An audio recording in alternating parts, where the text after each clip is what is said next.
తీసుకొచ్చి పెట్టుబడి పెట్టినటువంటి సందర్భం ఏదైనా ఉందా అంటే వెనక్కి వెళ్ళి చూసుకుని ఎక్కడ ఏమీ లేదు. ఎందుకు సింగపూర్ వెళ్తారో, ఎందుకు సింగపూర్ వస్తారో చాలా మందికి అర్థం కాదు. బహుశా పాత లావాదేవీలు ఏమైనా సెటిల్ చేసుకోవడానికి వెళ్ళారా? అయ్యా నారా లోకేష్ గారు, లేకపోతే ఆయన ఈశ్వరన్ అని ఆ సింగపూర్ మంత్రి గారు మీతో వాటాలు కలిసి ఇక్కడ రాజధాని డెవలప్మెంట్కి రాజధాని స్టార్టప్ ఏరియాకి పెట్టుబడులు పెడతామని చెప్పేసి అప్పుడు వచ్చి ఏదో కన్సార్టియం చేసుకున్నారు కదా. సరే, ఆయన లోపలేశారు. అవినీతికి పాల్పడుతున్నాడని సింగపూర్ ప్రభుత్వమే ఆయన లోపలేశారు. మొన్నే విడుదలయ్యారు. ఏమన్నా ఆయన కలిసి వచ్చారా? లేకపోతే ఆ లావాదేవీలు ఏమైనా సర్దుబాటు చేసుకున్నారా? అసలు ఎందుకు వెళ్ళారు మీరు? ఏమి సాధించడానికి వెళ్ళారు? సమాధానం లేదు. అది నాకు తెలియకూడదండి. సింగపూర్ ఏమైనా భారతదేశాన్ని అభివృద్ధి చేయడానికో, ఆంధ్రప్రదేశ్ని అభివృద్ధి చేయడానికో పుట్టినటువంటి దేశమా? సింగపూర్ వాళ్ళు లాభాలుంటే పెట్టుబడులు పెడతారు, లాభాలు తీసుకుంటారు, వెళతారు. దానివల్ల మనకు ఉపయోగం ఉంటే సింగపూర్నైనా ఏ ఇతర దేశాలు పెట్టుబడులైనా మనం ఆహ్వానిస్తాం. వైఎస్ఆర్ కాంగ్రెస్ పార్టీ అంటే గెంటేసిందంట, వీళ్ళు వెళ్ళి పట్టుకొస్తామంట. వెళ్ళారు. చివరికి ఏమన్నారు వాళ్ళు? మేము పెట్టం పెట్టుబడులు అని పంపించారు. ఎందుకంటే వాళ్ళకి లాభం లేదు కాబట్టి పెట్టమని పంపించారు. దానికి ఏమిటయ్యా గదంటే, ఇవాళ నారా లోకేష్ గారు ప్రెస్ మీట్ పెట్టి చెప్తున్నారు. ఇక్కడ నుంచి అంటే చాలా మంది ఈమెయిల్స్ పంపించారంట. ఈ ప్రభుత్వం ఉండేది కాదు, చచ్చేది కాదు, పడిపోతుంది, మీరేమీ పెట్టుబడి పెట్టమాక అని వీళ్ళు ఈమెయిల్స్ పంపిస్తే దానివల్ల వాళ్ళు తిరస్కరించారన్నట్టుగా మాట్లాడతాడు. ఆ ఈమెయిల్ పంపించింది ఎవరయ్యా అంటే పెద్దిరెడ్డి గారి ప్రోత్సాహంతో మురళీకృష్ణ అని ఆయన పంపించాయంట. ఆయన చెప్పాడు, నారా లోకేష్ గారు. ఎవరా మురళీకృష్ణ? నిన్న నుంచి తలగా బాదుకుంటున్నాం మేము. ఎవరు పంపించారు ఏంటంటే ఎతికాం అన్ని చోట్ల, దొరికింది అని మన చిలకూరుపేట ఆయన అంట. ఆయనో ఈయనో ఒకటో కాదో నారా లోకేష్ గారు చెప్పాలి. చిలకలూరుపేటకు చెందినటువంటి మురళీకృష్ణ చౌదరి గారు, ఆయన యుఎస్ లో ఉంటాడు. 100కి 100 పాళ్ళు తెలుగుదేశం అభిమాని, తెలుగుదేశం కోసం కృషి చేసినటువంటి వ్యక్తి. తెలుగుదేశం పార్టీ అధికారంలోకి రావాలని అహర్నిశలు కష్టపడ్డాడు. ఇప్పుడు మాత్రం రివర్స్ అయ్యాడు. ఎందుకయ్యాడా బాబు అంటే, చిలకలూరుపేటలో ఆయన ప్రాపర్టీని కాజేయడానికి అక్కడ స్థానిక శాసనసభ్యులు ప్రయత్నం చేశాయంట.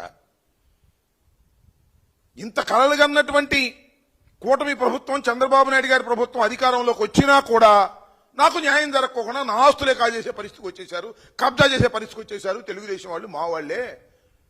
ఈ ప్రభుత్వం కన్నా జగన్ ప్రభుత్వం 1000 రెట్లు బెట్లని ఆయనే ఈమెయిల్స్ పెడుతున్నాడు. మీకు చిత్రం ఏంటంటే, ఒక ఈమెయిల్ చదివి వినిపిస్తా. ఆయనే మురళీకృష్ణారెడ్డి గారు. రాత్రి 4 పెగ్గులు వేసి 4 ఈమెయిల్స్ పంపించా, ఎవరికి పంపించానో నాకు గుర్తులేదు. ఇది ఆయన పెట్టిన ట్వీట్. అంటే ఈ మురళీకృష్ణ చౌదరి గారు చిలకలూరుపేట ఆయన, యుఎస్లో ఉండే ఆయన, తెలుగుదేశం పార్టీకి చెందిన ఆయన, తెలుగుదేశం పార్టీ సరిగా పరిపాలన చేయటం లేదని, తన ఆస్తులు కాజేయడానికి ప్రయత్నం చేసిందని ఆయన ఈమెయిల్స్ పెట్టాడంటే ఎవరికో. దానికంట నారా లోకేష్ గారు పెద్దిరెడ్డి గారు పెట్టించాడు అనేటువంటి పరిస్థితి, దిగజారిపోయి మాట్లాడేటువంటి పరిస్థితి దిగజారిపోయాడు. అంటే ఏమి లేదు, గుడ్డగాల్చి మొఖాన్ని వేసేద్దాం. ఇవాళ సింగపూర్ వెళ్ళి ఏమీ తీసుకురాలేకపోయాం, అది చెప్పినా కూడా ఉపయోగం లేదు కాబట్టి ఏదో కథ వెళ్ళి చెప్పాలి అనేటువంటి ప్రయత్నం ఇవాళ నారా లోకేష్ గారు పాపం చెప్పేటటువంటి ప్రయత్నం చేస్తున్నారు. ఇది ఒకసారి చెప్పమని అడుగుతా ఉన్నా. నారా లోకేష్ గారు, ఈ మురళీకృష్ణ చౌదరి గారు ఎవరు? మాకేమి సంబంధం? పెద్దిరెడ్డి గారికి ఏమి సంబంధం?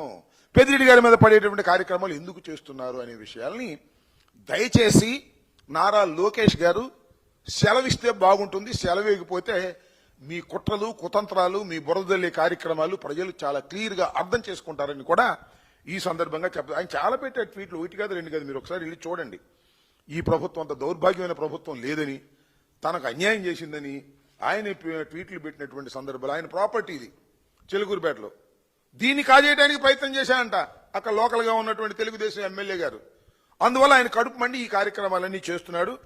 ఇష్టం వచ్చినట్టుగా ఆయన విమర్శ చేస్తున్నాడు తెలుగుదేశం పార్టీని. ఆయన తీసుకొచ్చి మాకంటగట్టి ఇదేదో పెద్దిరెడ్డి గారు చేశారనేటువంటి కార్యక్రమాలు చేస్తున్నాడు. అంతేకాదు, పెద్దిరెడ్డి గారి మీద చాలా కక్ష పెట్టినట్టున్నారు.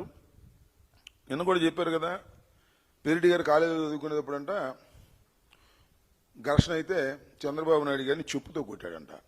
ఆయన ఎక్కడ చెప్పుతో కొట్టాడు, మేమే కొట్టామని కొంతమంది ముందుకు చెబుతున్నారు. మొన్న నిన్నే మళ్ళీ తవ్వుకునే కార్యక్రమం చేస్తున్నారు సినిమాలో చెప్పినట్టుగా. ఆయన మీద ఇవాళ ఇష్టం వచ్చినట్టుగా మాట్లాడేటువంటి కార్యక్రమం చేస్తున్నారు. ఈ ఆదాన్ డిస్టిలరీస్ నుంచి పెద్దిరెడ్డి గారికి 5 కోట్ల రూపాయలు జమ అయిందట. పెద్దిరెడ్డి గారి కంపెనీకి, పిఎల్ఆర్ కంపెనీకి. ఇది పచ్చి అబద్ధం. ఇది ఎవరు చెబుతున్నారు? నారా లోకేష్ గారు చెబుతున్నాడు నేను ప్రెస్ మీట్లో. ఆదాన్ కంపెనీ నుంచి పిఎల్ఆర్ కంపెనీకి 5 కోట్ల రూపాయలు జమ అయింది అని. ఇప్పుడు ఇది 2021లో జమ అయింది అని మాట. అసలు ఆదాన్ కంపెనీ నుంచి పిఎల్ఆర్ కంపెనీకి 1 పైసా కూడా ట్రాన్స్ఫర్ కాని దాన్ని అద్భుతమైన కథల్ని చెప్పేటటువంటి ప్రయత్నం చేస్తున్నారు. అంటే పెద్దిరెడ్డి గారి మీద ఉన్నటువంటి కక్ష కార్పణ్యాలు ఈ విధంగా